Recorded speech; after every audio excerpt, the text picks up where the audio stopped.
皆さんこんばんは。ゆったりとした時間をお過ごしでしょうか。一日という物語が終わろうとするほんのわずかな時間、空が燃えるようなオレンジ色から静かな深い藍色へとゆっくりと移り変わっていく、あの美しくてどこか切ないひとときを皆さんはどんな気持ちで眺めていますか。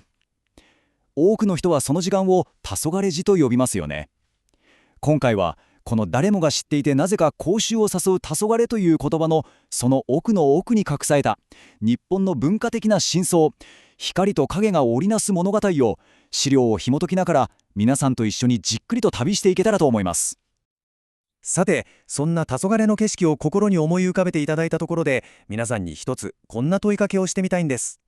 そこにいるのは誰ですか？どうでしょう。日常の会話であまり口にする言葉ではないかもしれませんね。でも、もしこのごく当たり前のとても人間的な問いかけこそが、あの美しい黄昏という言葉の本当の中心にそっと隠されているとしたら、少し驚かれませんか？ここからがこのテーマの非常に興味深い核心部分に入っていきます。実はですね、私たちが今美しい情景として捉えている黄昏という言葉は、もともと空の色を愛でるための言葉ではなかったというんですね。それはもっとずっと切実な、人の顔さえも見えなくなるほどの薄暗がりの中で生まれる認識の危機、つまりあれは一体誰なんだという静かな不安から生まれた言葉だった、そう言われているんです。その語源をたどってみると、これがまた非常に面白いことが分かってきます。黄昏は古い言葉で誰そかれ、つまり黄昏と書かれていたそうなんです。これはもう文字を読んだ通り、そこにいるのは誰ですかと問いかける言葉そのものなんですね。少し想像してみていただきたいのですが、もちろん電気なんてなかった時代、太陽が沈むということは、世界の光が急速に失われていくことを意味しました。道の向こうから誰かがこちらに歩いてくる。でもだんだんと光が失われていって、その人の顔が、表情がだんだんと見分けられなくなっていく。それが顔見知りの村の人なのか、それとも見知らぬ旅の人なのか、もしかしたら何か良くないことを考えている人物かもしれない。そんなじりじりとした不安と警戒心から、思わず誰そかい、あなたは誰ですかと声をかけずにはいられなかった時間、それこそが黄昏時の本来の姿だったんですね。単なる時間の名称というよりは、社会的な不安が色濃く込められた言葉だったというわけです。このパゴサメという言葉をより深く味わうために、とても面白い比較があるんです。それは朝方の時間のことです。夜が明ける頃の薄明かりは枯れだれ時、つまり川垂れ時と呼ばれたそうなんですね。面白いですよね。タゴサメがあれは誰だと世界の輪郭が闇に溶けていって秩序が見えなくなっていく不安の時間だとすれば、明け方の枯れだれ時は、あ、彼は誰々さんだと闇の中から人の顔や世界の形がはっきりと現れて、秩序が回復していく安堵の時間。光が進む方向が違うだけで、言葉に込められた安心感や不安感が全く逆になる。日本の奥深さをなんだか感じてしまいますね。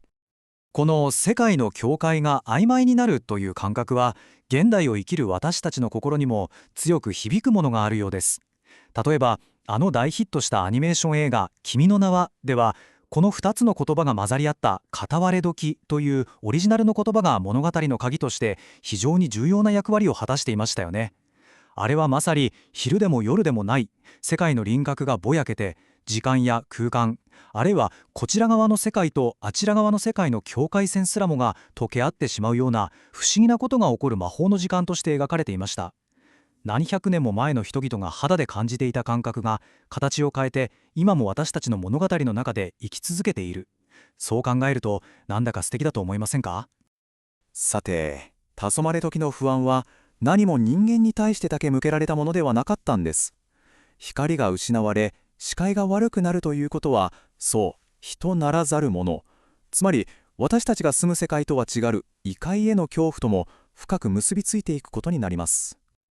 黄昏は民族学の世界ではもう一つの顔を持っているんですね。それが大間が時、大間が時。どうでしょう、この響き。文字通り魔物に会う時間、なんとも不気味で筋が少しひんやりとするような言葉ですけれども、これには当時の人々がこの世界をどう見ていたのか、その世界観が色の濃く反映されているんです。昔の人々は太陽が放つ強い光を陽の気、そして夜の闇を陰の気と考えていました。東ほどり時というのは、その陽の力がだんだんと弱まって、陰の気がじわじわと世界を支配し始める、まさにその境界の時間だったわけです。このどちらでもない、ほんのわずかな隙間に、この世とあの世の境界が曖昧になって、妖怪や幽霊、もののけといった存在がスルッとこちら側の世界に現れると、そう信じられていたんですね。もちろんこれは単なる迷信というだけではなくて、暮らす前に危ないから早く子供たちを家に帰しなさいという暮らしの知恵、とても実用的な戒めとしての役割もきっと大きかったのでしょうね。このようにかつては認識の危機であったり異界への恐怖と深く結びついていた黄昏という言葉。しかし時代が下りにつれてその意味合いは少しずつ変化して豊かになっていきます。ここからはその不安や恐怖がどのようにして日本の芸術や文化の中で美しさや哀愁といったまた新たな響きを持つようになったのかを少し見ていきたいと思います。例えば山田洋次監督の名作に「黄昏清兵」という映画があります。主人公の武士は仕事が終わる鐘が鳴ると同僚との酒の誘いもすべて断ってすぐに家に帰るんですね。そんな彼の姿を同僚たちが少しからかうようなニュアンスで黄昏清兵とあだ名するわけです。ここでの黄昏は単に夕暮れ時という意味だけではありません。幕末という武士の時代そのものが終わりを告げようとしている、いわば時代の黄昏、そして出世街道から外れて静かに暮らす主人公のどこか枯れた生き方、その両方がこの言葉には象徴されているんです。しかし物語はその一見地味で黄昏た生き方の中にこそ家族を愛し誇りを失わない人間の真のき高さがあるのだと静かに描き出していきます。現代に目を向けると、黄昏はさらにいろいろな使われ方をしていますよね。動詞になって黄昏るなんて言ったりします。これは夕暮れの窓辺で物思いにふけたり、海をぼんやりと眺めたりする少しセンチメンタルで安入な心理状態を指す言葉になりましたね。また大人気の漫画「スパイ X ファミリー」では主人公である凄腕スパイのコードネームがまさに黄昏。彼が輝かしい過去も名前も全て捨てた正体不明の男、つまり誰そかばであることをこれ以上なく的確に象徴しています。そして音楽の世界、特に80年代のシティポップと呼ばれるジャンルでは、高層ビルに沈む夕日やネオンがたど始める街並みといった情景とともに黄昏という言葉がとても頻繁に登場しました。これは華やかな都会のきらめきとその裏側にある個人の孤独感や洗練された哀愁を表現するのにぴったりのキーワードだったんでしょうね。ここまで日本の黄昏の世界を深く見てきましたが、ふとこう思いませんか？海外ではこの時間のことを一体どう表現するんだろうと。少し視点を広げて西洋の言葉と比べてみると、実は日本の黄昏が持っている非常にユニークな特徴がよりくっきりと浮かび上がってくるんです。まずは英語のトワイライトです。これは語源をたどってみると、古英語で2つを意味する twee という言葉とライト、つまり光が合わさった言葉だそうですね。昼の光と夜の光、その2つの光が混じり合う時間。非常に科学的というか物理的な現象を客観的に捉えたどこか冷静な言葉ですよね。ここには日本の黄昏が持っていたような人の内面的な不安や恐怖といったニュアンスはあまり感じられないように思います。一方でフランス語には非常に詩的で私たちの想像力をかき立てるような美しい表現があるんです。それがルール・アントル・シアン・エンル、直訳しますと犬と狼の間の時間。どうでしょう、なんだか一つの物語が始まりそうな、そんな雰囲気のある言葉だと思いませんか？これが何を意味しているかというと、夕暮れの薄暗がりの中、森の向こうから一匹の獣がこちらに近づいてくる。でも光が足りないのでその姿がはっきりと見えない。